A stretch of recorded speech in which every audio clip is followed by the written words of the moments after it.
সবাইকে নমস্কার।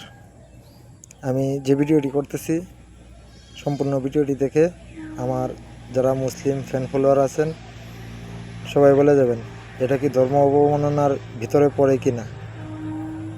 সবার প্রতি বিনয় এবং সম্মান শ্রদ্ধা রেখে বলছি, আপনারা যারা আছেন মুসলিম সম্প্রদায়ের একটু দেখবেন যে এটা কি ধর্ম অবমাননার ভিতরে পড়ে কি না। আর হিন্দু ভাইদের উদ্দেশ্যে বলছি, ভিডিওটা একটু শেয়ার করে দিবেন আর মূল্যবান মতামত কমেন্ট বক্সে জানিয়ে যাবেন। ধন্যবাদ। দেখুন।